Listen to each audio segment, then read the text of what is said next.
जांभेकासरी news, तुमच्या गावचा आवाज. चर्चाही होणार आहे. मनसेतर्फे शाहूवाडी वन विभाग कार्यालयावर मोर्चा.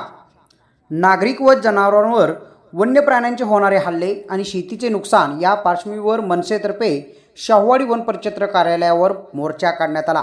वन्य प्राण्यांचा बंदोबस्त करावा, पिकांची नुकसान भरपाई तातडीने द्यावी या मागणीचे निवेदन परिक्षेत्र वन अधिकारी उज्ज्वला मगदूम यांना देण्यात आले.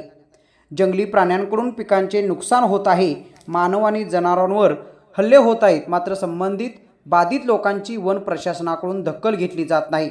तातडीची मदत लवकर मिळवून दिली जात नाही. मदत लवकर द्यावी. जंगलातून बाहेर पडणाऱ्या रस्त्यांवर CCTV ड्रोन कॅमेरे बसवावेत.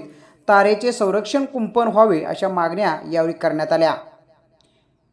यावेळी सतीश तांदळे, विजय परीट, सचिन कांबळे, कुणाल काळे, मधुकर पाटील, संजय पाटील, धनाजी गुरव, निलेश मोरे, संदीप लाळे, नयन गायकवाड, संजय गदम, सुषमा सुंबे यांच्यासह कार्यकर्ते सहभागी झाले होते. यावेळी जिल्हा उपाध्यक्ष विशाल मोरे म्हणाले, वन्य प्राण्यांचे हल्ले वाढलेले आहेत, यावर ठोस उपाययोजना करा, अन्यथा पुढील काळात मनसे स्टाईलने आंदोलन करण्यात येईल.